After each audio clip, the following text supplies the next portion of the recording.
হ্যাঁ বেটা কই তুই বেটা তোর লেগে বেটা কালকে তো বই দিছি বেটা হংকং থেকে একটা মোবাইল আনছি বুঝছস বিরাট দামি মোবাইল অনরা মনে কর এটা সহ লইছি অনেকে চাইছে বাই বাজারে চা অন্ত আচ্ছা একটু পরে কথা কও আমার একটু ফোনটা কি কইবে হ্যাঁ তুমি বিভো তো বলে তো তোরে কইছি আমার মিনিটের ম্যাচ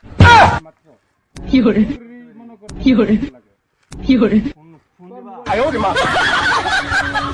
আমি যতন খুশি কত টাকা না ভাই প্যাকেট করাকে এরা ভাই ওই দেশের মোবাইল হংকং এর হংকংয়ের মোবাইল? হ্যাঁ হংকং এর মোবাইল তো মোবাইলে হেই হ্যাঁ এ তো বেটার টিভির রিমোট আরে রিমোট না তুমিও বুঝো না ভাই এটা ওই দেশের মোবাইল হংকং দেশের মোবাইল এরকম বুঝো দুনিয়ার দামি মোবাইল, মোবাইল দামি দেখতে মোবাইল। এলাম চায়না দেশের মোবাইল দেখতে এলাম তোর হংকংয়ের মোবাইল এটা একটু মাথা খারাপ এটা তো টিভির রিমোট আমার বুকাবা না আমার এমনি সময় নাই বেটা জরুরি কথা কোন লাগে ম্যাচ শেষ হয়ে গেছে আর কি মারাইলি না আজকাল সবাই বোকা